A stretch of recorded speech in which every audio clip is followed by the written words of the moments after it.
Stephanie. So I know that you are totally obsessed with the Maui situation. So I want to start off today with this story. And you're on TikTok more than I am. So I'm assuming that you've probably seen this, but I came across an article on HITC that there was another article published in this periodical or something called Real Raw News last week, or I guess it's a website, but it was talking about how Navy SEALs found 15 missing Maui children, and they were imprisoned in these padlock cages that had like pee pads in them. And this was all at some warehouse near Pier 51 in Honolulu Harbor. Like, did you hear about this? Yeah, I did see this going around on TikTok. I don't know what to think because a few weeks ago, there was another article by this Real Raw News.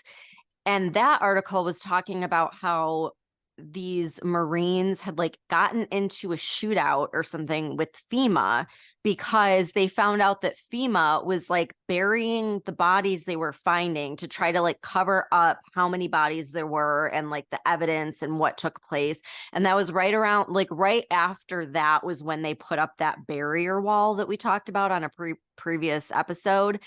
But when I was trying to find other articles or just anything on it, like all these other news outlets were debunking the story, saying it was fake. And I mean, I clearly don't trust the mainstream media. So like, that's where I don't really know what to believe because it could be true. And quite frankly, nothing would surprise me at this point. But unfortunately with Maui, I just feel like I don't know that we're ever going to get the whole truth. And even if it were true, do you really think the mainstream media would be allowed to report it? You know? Right, exactly. Yeah. And I guess this article was like super detailed, and it was talking about how like a Navy sniper shot at a guard and it struck him in the neck. And then a Navy SEAL commander punched a guy in the kidney and subdued him with like one punch. And then they got inside, and there were 8 boys and 7 girls, and they were covered in their own urine and feces and locked in these dog cages and doped up on sedatives. And it does seem very far-fetched. And so the article I was reading was totally debunking it. And they were saying that Real Raw News is a parody and satire website, and that they say that on their website. And since they're the only ones that publish the information, like it's very unlikely. And also, like Navy SEALs would never reveal the details of their mission. And that just sounds like an action movie, right? But the article also pointed out that USA Today recently debunked the report of the 1,000 children missing. And I guess there was an FBI list that was released on September 9th that listed all of the people that were unaccounted for, and only one person was labeled as a minor. And so while I'm assuming the story about kids locked in cages might be fake, I'm questioning the 1,000 missing children part. Well, I know that like the missing children were reported by it was either the school board or the school district because I watched the press conference on it where they were talking about like how many children had re-enrolled versus the children they couldn't track down. And obviously like mainstream media just didn't want to report it. They were doing a terrible job of reporting it. And that's where I think I played the clip or maybe we talked about it. And that one reporter started yelling at the governor and he's like, where are the missing children? And like the governor wouldn't answer him and then he like banned him. But that was way back when they were still trying to track people down and they didn't know like if these people went to the mainland or if they went to private schools. And it was very like all up in the air and they weren't really sure about that part. But like with the whole thing with missing kids and like the kids in these cages and stuff like that, what's really crazy to think about is that this stuff really does happen. Like we know that child trafficking is a huge problem right here in the US and all over the world. So as crazy as it sounds, we know it happens. So it's Right. like, I don't know. I don't know what the answer is. Yeah, and the numbers seem like they're not adding up, right? So I looked up this USA Today article, and it came out last week, and it was quoting what officials were saying. And they said that hundreds of students haven't enrolled in Maui public schools following the fires, but according to officials, that doesn't mean they're missing. Only 66 people are confirmed to be missing, one of whom is a minor.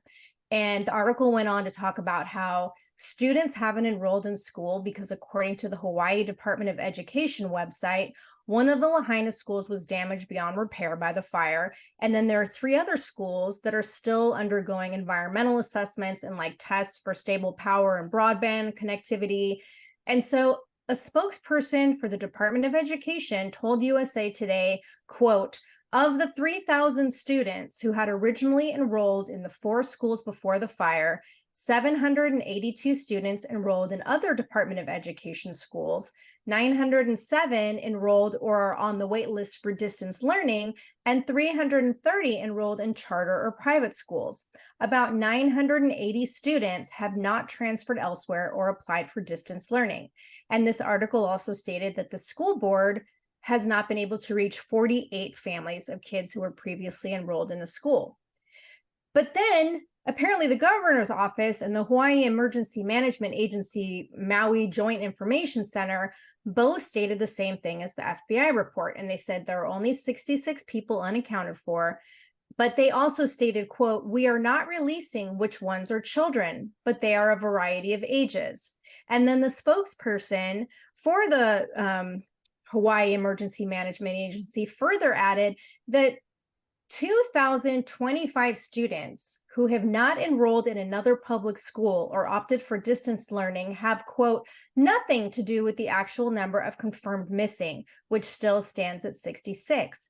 But then I read another article on factcheck.org, who's always trying to debunk things. And that came out on Wednesday. And they were saying there was a nonprofit news site called The 74 that covers education. And they reported on September 11th that the Department of Education in Hawaii has not heard back from 463 families that it tried to contact. And this fact check article wasn't contesting that. And they said, quote, but the department could not release the number of students who died or remain missing because the numbers are so small that we'd be in effect identifying them, and that would violate the privacy of families. So here's my question. Is it 48 families or is it 463 families? Because that's a big fucking difference. And both of those numbers are coming from official departments in Hawaii, either the Department of Education or the Emergency Management Agency. And then there's 2,025 students not enrolled, as the emergency management spokesperson said, or is it 980, as the Department of Education spokesperson said? Because that's also another big fucking difference. And it's like, there's a lot of inconsistencies here and no actual answers. Yeah. And I was thinking about this the other day and about how, like, we're not hearing anything about these missing kids and people still aren't being allowed to access parts of the area. And so the conspiracy theorist in me started, going. And I thought, oh my God, what if there are all these missing kids and they're like being held hostage in some way because they're being used as a bargaining tool, like to keep the parents from fighting back or speaking out or whatever. And like, I don't know, maybe this seems far-fetched, but what do you think?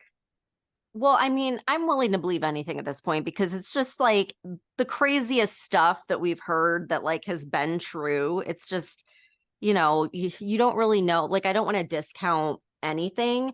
One thing I thought of when you were talking about the like just the discrepancy of like who's missing was there was a girl on TikTok who like lives somewhere on the mainland in like United States, and her brother lived in Maui, and she couldn't get a hold of him and tried calling everyone, hospitals, the police, the government, got nowhere. So she finally flies to Maui to like get in front of people. And still, like, after being there for days and days and days, she's like, it was pointless for me to come here. No one's helping me. There are no answers. I will never know. I'm never going to have like evidence that, yes, he did perish in the fire. Likely he did, but I'm never going to like know for sure or get that confirmation that I was looking for.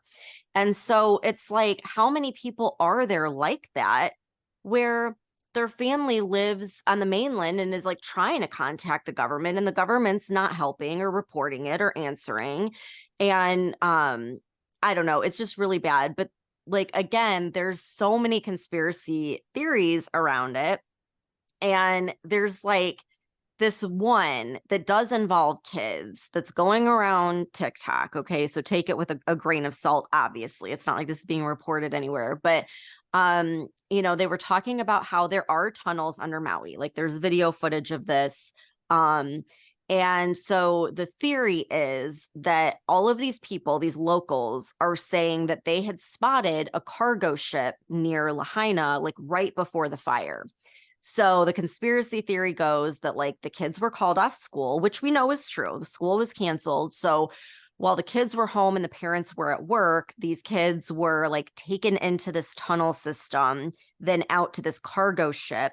And then the fires were started right after. So it was like a distraction, but also a reason for like why all these kids would not be turning up anywhere. Which again, like I think it's all far-fetched. And I think it really deters from the very likely motive, which is that they were clearing out the land that the natives were never going to sell to make room for this smart city. But it is weird that like these numbers aren't matching up. But at the same time, if there were all these missing kids, where are the families and the parent? Like, did the whole family perish together? Or like, there's got to be someone that was not right there in Lahaina where the fire was that would be like, where's my grandson or niece or nephew? And we're just not hearing that, like not on social media or on the news. So like that's a kind of puts things into question too. Like, where are the friends, the relatives, the school friends, the teachers? And like, why wouldn't they be speaking out on like why they can't get a hold of these people, all these missing kids? So it's just really weird.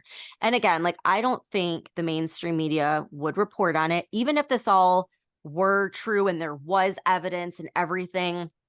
I don't think they would report on it. And so far, like they've pretty much called everything a conspiracy theory. And there's one news network that I'm on the fence with because like they don't seem to be pushing propaganda like the other news networks, and that's Newsmax. So I'm going to play a clip from a Newsmax reporter that is just putting it all out there and like tying up all the conspiracy theories into like a nice little package and kind of saying like, why aren't other news outlets reporting on this? So here's the clip. I've been in this business for 30 years. I'm stunned. I'm really surprised. The dots are connected. And coincidence seems to be the story here, right? But the true story, the media knows it is not allowed. I can. Is it a coincidence that the Maui police chief is the same man who was in charge in Las Vegas during that massacre that killed 58 people? Is it a coincidence that the Maui property, owned by millions and billionaires, was by the flames while homes of the locals all burned? Was it a coincidence that the flames? I had the worst luck with clips. Yeah, like I heard little bits and then it was garbled and then it was, very broken. Oh my God, I need to just stop playing clips. I'm just going to edit that little section out because no one needs to listen to that. Okay, go ahead. Are you going to replay the clip? Well, I don't know. I don't know if they'll be able to hear it better. Oh, okay. I mean, I can try and see if it shows up, but Newsmax is a fairly legit news source.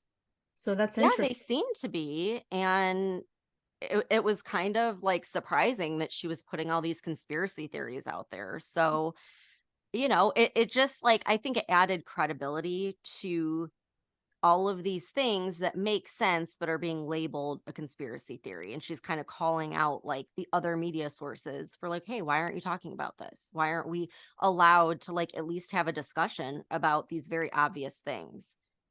Yeah. That are all coincidences, Because they're not allowed to talk about anything. Yeah. Well, in other news, as usual, there is not a day that goes by that Biden does not embarrass our country and make an ass of himself in front of other world leaders. And so this past week, I guess there's been all these UN meetings. And on Wednesday, he was meeting with the Israeli prime minister, who is a Jewish leader.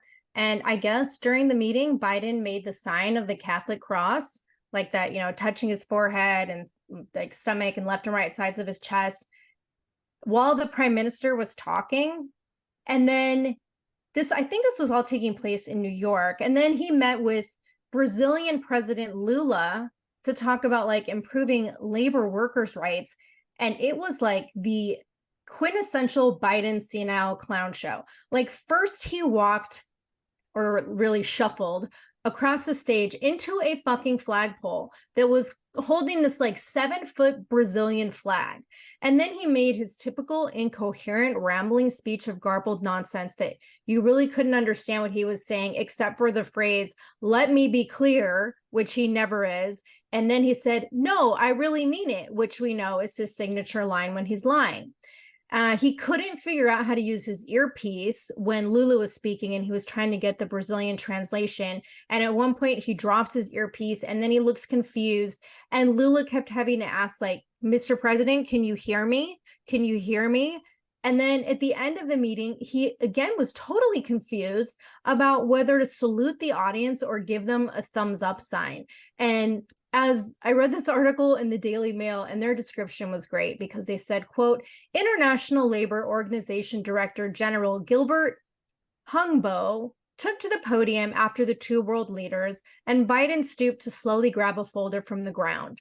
Hungbo shook hands with Biden and Lula in turn at the close of his speech, but Biden appeared to leave Lula hanging, awkwardly saluting the audience before shuffling off stage. He appeared to be torn between giving a thumbs up or a salute, and made a sloppy gesture combining the two. As Biden turned his back on the Brazilian president, Lula looked annoyed and made a sweeping gesture with his arm. When I watched it, he was gesturing towards the exit. And then they departed awkwardly from opposite sides. And I mean, this shit is humorous to talk about, but realistically, like, this is fucking embarrassing. And at this point, we could do like a 6-hour podcast just talking about Biden's public dementia moments that are being witnessed on the world stage. And it's not just Biden. Like, Congress and the federal government is riddled with geriatric people who are making important decisions. Like, there's the, 90-year-old mummy, Dianne Feinstein, who, is she alive or dead? I mean, I don't know, but she's still in Congress. Then there's, glitch in the matrix, Mitch McConnell, who's frozen in public twice now. And like, it doesn't matter if it's on the Republican side or the Democrat side. Like, this shit is not okay. No, it's not okay. And like, not only is it embarrassing, but it's the complete opposite of what people voted for. Like, the people who did vote for Biden, they were promised that he would be this great uniter, and like the country would just go back to normal after this crazy pandemic and like all the rioting and like Trump drama. And what they got was someone who would not only further divide us and actually go after political opponents, by the way, and conservative citizens, but also someone who's like angry all the time. Like, did you notice that? Like, not only does he do these stupid blunders, but he gets like angry, and he'll like yell at the audience or yell at reporters, or do that like creepy whisper that's like, it seems like he's angry. I don't know. It's just weird. And they portrayed him as this, like likable grandfather figure that's just this like sweet guy, this nice old wise guy. And like, he's none of that. None of that. So like, I just feel like we were all sold a lie. And even the people that were his biggest supporters have to know by now, like, he cannot run again. There's just no way this can continue. Yeah, but like, here's the thing with Biden. He's an evil person, right? I mean, if you look back at his entire career, he is an evil person. But now you throw dementia into the mix. And this is what people with dementia do. They get angry and they yell. I mean, I watched my grandmother go through it, and it was very disturbing to see, because that was not the woman that she was. But I mean, at one point, she lost her shit in her, whatever you call it, the not retirement home, assisted living. She was in assisted living. And at one point, like, she got in a fight with like 3 or 4 of the nurses that were working there, because that's what happens when you get dementia. So his yelling is like totally in line with symptoms of dementia. Right. But the problem is, like, both the Democrats and the Republicans are just going along with it because the only other thing would be Kamala. And like, that's even worse. And so it's like, we're in this horrible situation that there's really no good way to get out of. No. And according to a report in Newsweek, our current Congress, which is the 118th Congress, The makeup of our current Congress is older than any Congress in American history. The average Democratic senator age is 65, and the average age of Republican senators is 63. And apparently, the Pentagon funded this study earlier this year that highlighted how the mental degeneration of government officials could pose a risk to national and global security because the way they reasoned it, like people are living longer and they're working later in life. Like, no shit, right? And so this article just came out in the Blaze a few days ago that was referencing this study. And the study was published by the Rand Corporation's National Security Research Division.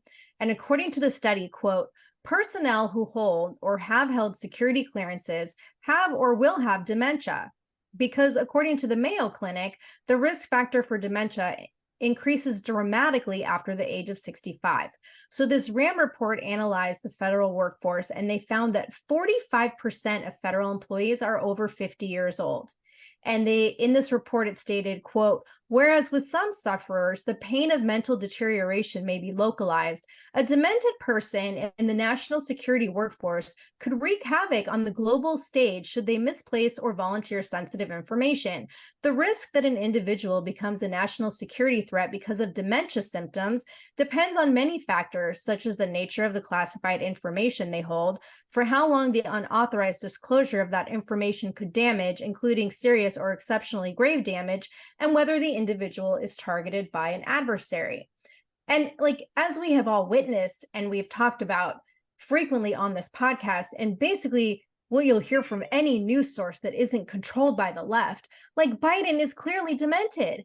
And the author of this Blaze article wrote, quote, Biden routinely exhibits signs of cognitive breakdown, tripping over nothing, mistaking his sister for his wife, repeatedly confusing the names of disparate nations, and relying on cue cards for instructions on how to execute basic functions.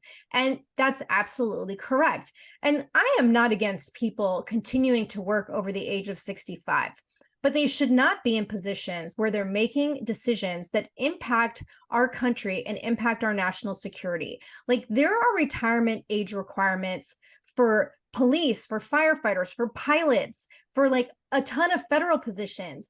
And at the very least, members of Congress and the federal government should be required to take a cognitive function test to prove their competency.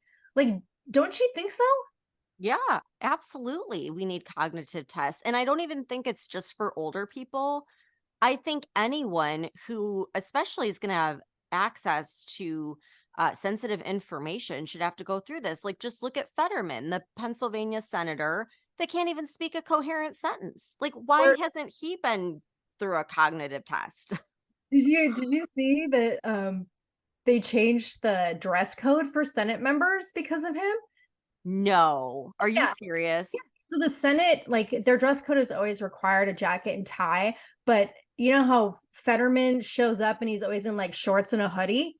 So they changed the dress code earlier this week, and it's basically to accommodate Fetterman. That's ridiculous. It's ridiculous and it's embarrassing, and it just shows a complete lack of respect. Like, you don't want someone from another country who's often in DC Mhm. to see our government looking like a slob. Like, Yeah. what the hell is happening here?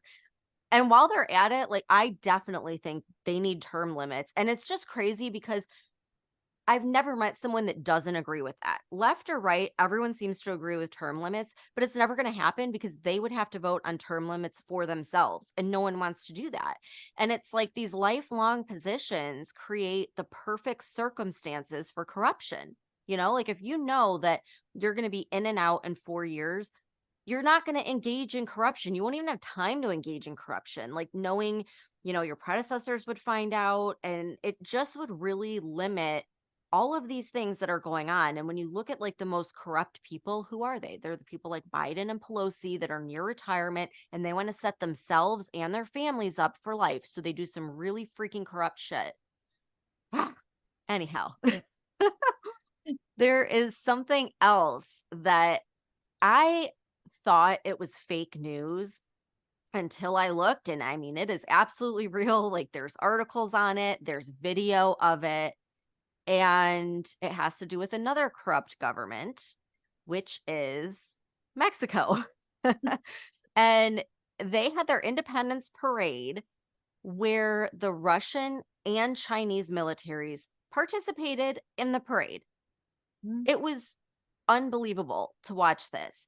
It's like we have a wide open border and you have all these men coming over that are from not even from Mexico or South America. They're from all over the world that are coming into our country that are not properly vetted.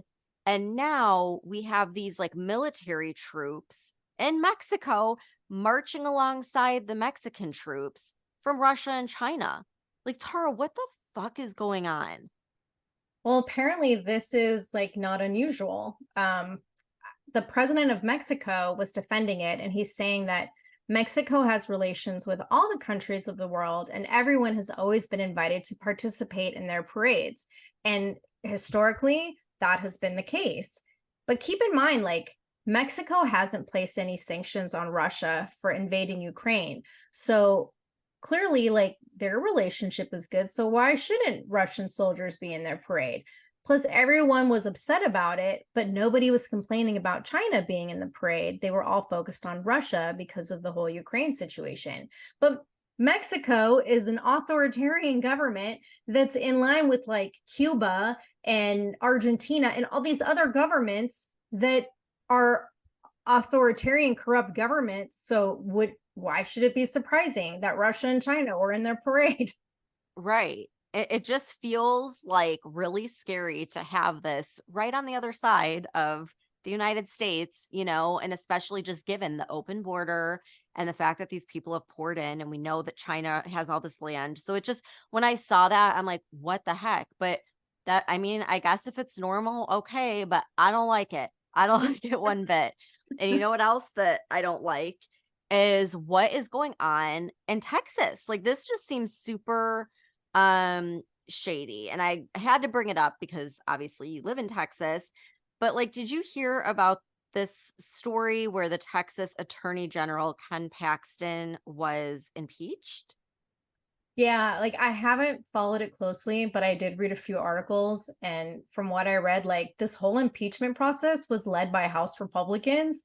And then there were like 16 charges, and then they had something to do with bribery. And there was a mistress who didn't end up testifying, and he ended up being acquitted. But I really didn't pay a whole lot of attention to it. I thought you were going to ask me, like, what's going on with the border? Because I'm like, oh, that's a shit show, too. Whole other Well, episode. that's always a shit show. Yeah, we could do a whole episode on the border, and we probably will very soon because there's always crazy things going on there.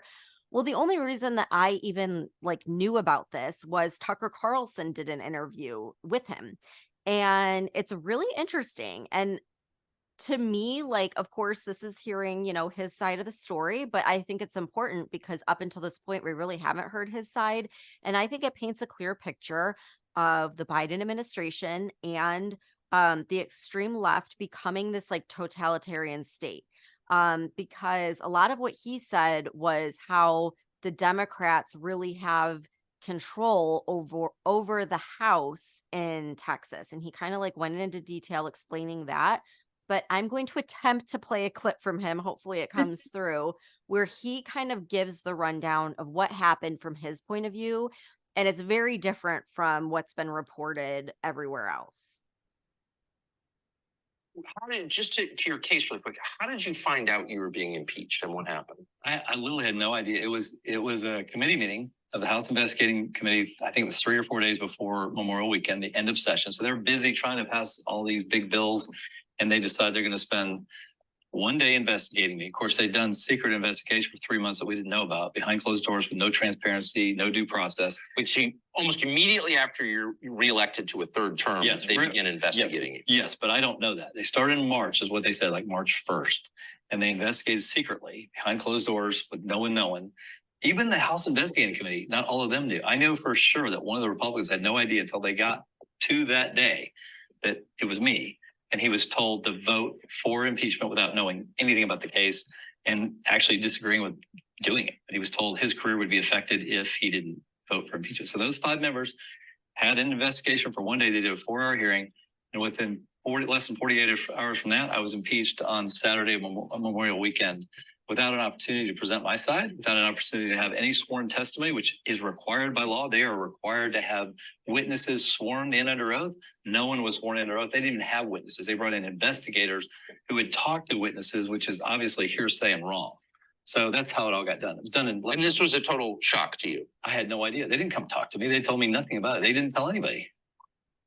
So what happens once it was announced you're being impeached? What happens to you? It was horrible. I was immediately suspended, so I lost my office. I couldn't do any more lawsuits against Biden or anything. What do you mean you were suspended? Suspended means I can't be in the office anymore. I can't direct what's going on in the office, even though I'm elected, even though they proved nothing, even though they had no testimony, You hadn't been convicted. hadn't been convicted. They had presented no evidence. They had presented no witnesses, and I'm out. But how? Okay. That's a very weird process. So you don't even know you're being investigated. The moment you find out you're being investigated and impeached, you're suspended from your job? Yes. It's the way it's the way that I think it's constitutional. And I think it needs to be changed because they should have to prove something before the will of the voters is overridden. And that's what happened. The will of the voters. I was in 4.5 months. Now I've been out of office, suspended for almost 4 months. So half my time of my term now I've spent not being able to do what the people of Texas elected me to do. How can you be removed from your job without being convicted of something? It seems pretty crazy, but that's the way the law is. I know that the Dan Patrick, Lieutenant Governor, has suggested now that be changed. They should have to prove that you did something wrong before they remove you from operating as somebody who was So you elected. just wake up in the morning, they're like, you think you're an elected official. Yes. And now you're not. You're just in limbo. I walked out of when they did it that day, that Saturday, I had to walk out of the office and I haven't been back a day since, not a minute since. And it was Okay. So I don't know if you caught, because Tucker kind of like cut him off, but he's like, I couldn't go back into my office and I couldn't continue any lawsuits against Biden. So apparently there were lawsuits against Biden. And not only did this guy get impeached with no crime, no evidence, no conviction of anything, and no hearing, but he also is under a gag order. So he can't even defend himself in the court of public opinion. So as a Texas voter, Tara, you probably think like, okay, if I elected this guy, he's the one in the position, he's going to go work for you and your values and everything else. But apparently, if he's a Biden enemy, they can just oust him without any evidence or crime or anything at all of wrongdoing. And like clearly Biden goes after his enemies. I mean, look at obviously Trump and anyone that supported him. You've got the FBI following parents into school board meetings. I think Paxton was a big Trump supporter too. Was he? Well, Yeah. that would make sense if there were these like lawsuits that he was trying. I don't know if he had already filed lawsuits or he was going to pursue lawsuits, but that caught my ear because there's been so many things going on recently with people who are like very outspoken against this administration. And I mean, just look at the January 6th people who, how many of them were held in jail for years without trial, like are still there. Yeah. And evidence is hidden. Anyone who questioned the election was censored. And a lot of them now being arrested, like Trump and the 19 individuals. And now they're going after like states, like different representatives with no just cause, no evidence, no nothing. It's pretty crazy. And it kind of reminds me of like what's happening even with people who aren't in politics, but like Andrew Tate, who was that conservative guy who was arrested for trafficking, yet the alleged victims say that he didn't do anything they're accusing him of, but they like won't listen to the victims. Oh my God. It's like, okay, it is so weird that you bring up Andrew Tate because I am totally obsessed with this guy right now. I know this is a little off topic, but I've been listening to a bunch of his interviews on YouTube for the past week, and his whole take on like personal responsibility and self-belief and confidence and motivation and manhood. Like, I really didn't pay a whole lot of attention to him before, except when I heard about the whole human trafficking scandal and arrest. And I at the time I was just like, oh, look at this douchebag, you know? But then I listened to his interview with Candace Owens that he did a few months ago, and it was awesome. And like, it just came up on my YouTube feed, I think because of like the content that I follow. And I listened to the whole interview. It was like an hour and a half. I loved what he had to say. And so now I've been like binge listening to a bunch of his stuff. And he was not conservative before. And he has become conservative. And it was when he was becoming more conservative with his beliefs that he suddenly started being attacked for all of this stuff. And he has had his alleged victims actually come out publicly and state they were not victims. And like Yeah. there's video evidence of all of this. It's like, so when I first heard about his whole arrest, I was like, oh my God, I can't believe I liked that guy. Like, what a jerk and like what a horrible person. And I totally judged him. And then it wasn't until Tucker Carlson did the interview and we got to hear his side of the story. And this is why it's so important that we don't have censorship, because when you're only getting one side of the story, it doesn't matter if you liked the person before or not, you're going to form an opinion. And when I heard his side of the story, it was like, just like you said, these women were like, he was a friend of ours.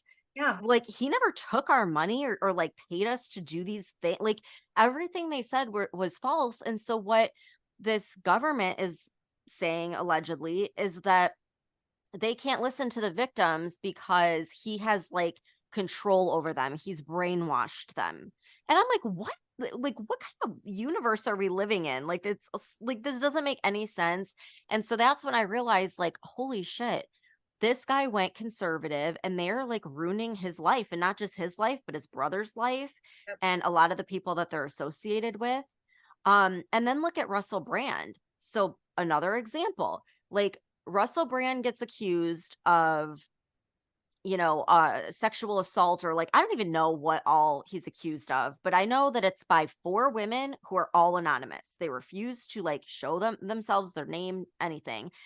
And he's accused of things that were never reported to the police and that happened 20 years ago. Yeah. So, like, I'm sorry, but again, like I heard this and I thought like, oh man, like maybe he is a bad guy. And then I started hearing like, okay, they're all anonymous. It happened 20 years ago and was never reported. And it's like red flags right there. They're targeting him. Yeah, because of his conservative content. Now that he's speaking out against vaccines and he's gone from like being the crazy party guy to suddenly speaking out about issues that this government doesn't agree with. And I heard just today that like the BBC dropped him and his content was suspended on YouTube, so he can't monetize anything. And there's no actual evidence of anything yet. And it's all just allegations, but there's this immediate jump to like condemn the person before there's any actual evidence, and it's not right.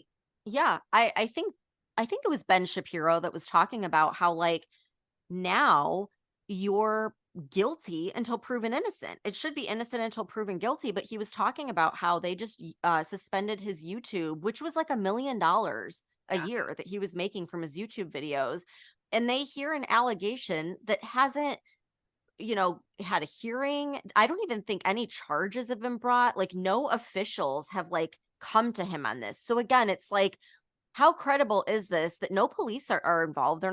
There's no open investigation. There's no hearing. He hasn't been arrested, but they're going to demonetize him, Right. So it's like crazy that this is happening. Reminds me a lot of Supreme Court Justice Kavanaugh. Like, remember, they were all calling him a rapist, yet there was no evidence, no police report like that was ever filed. It was like decades ago. And it's just crazy. And like, quite frankly, Tara, like this is why I was afraid to start this podcast in the beginning, because I see these crazy attacks on anyone who like goes off of the main narrative and disagrees with the left. Like they play dirty and they will try to ruin your entire life. And it's just like, I feel like that's like the whole point. They want people to see that if you veer from the narrative, we will take you down and ruin you. Yeah. And so what ends up happening is it gets people to self-censor. And so like the silent majority, right? It's like people are afraid to speak up. They don't want to speak up about any wrongdoing in our country. They don't want to get censored, that kind of thing.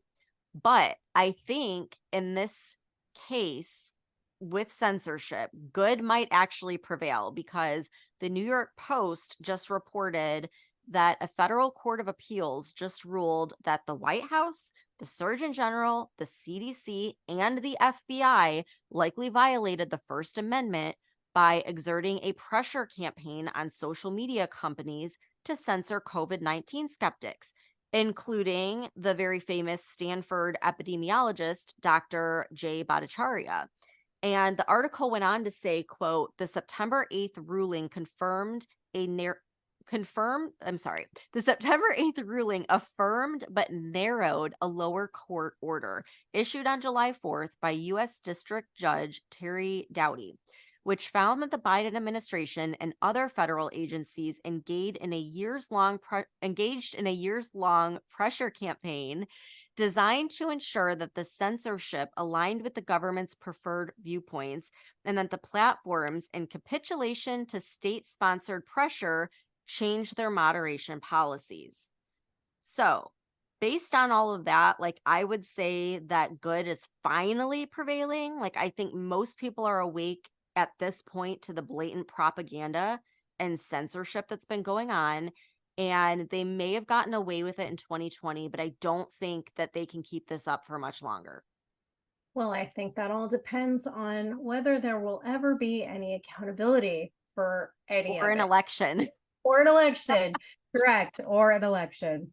Oh, we shall see. I'm just glad, like, at least someone, like, there's someone in our justice system saying, yeah, this is wrong, and knock it off. And so that's a start. And I'm going to choose to, like, be positive and say this is going to go far, and maybe to the Supreme Court. They think it might, and the Supreme Court will back it because it's mostly conservative. So we'll Oh my God. see. Wait, I just realized we are ending Friday on what you think is a positive note.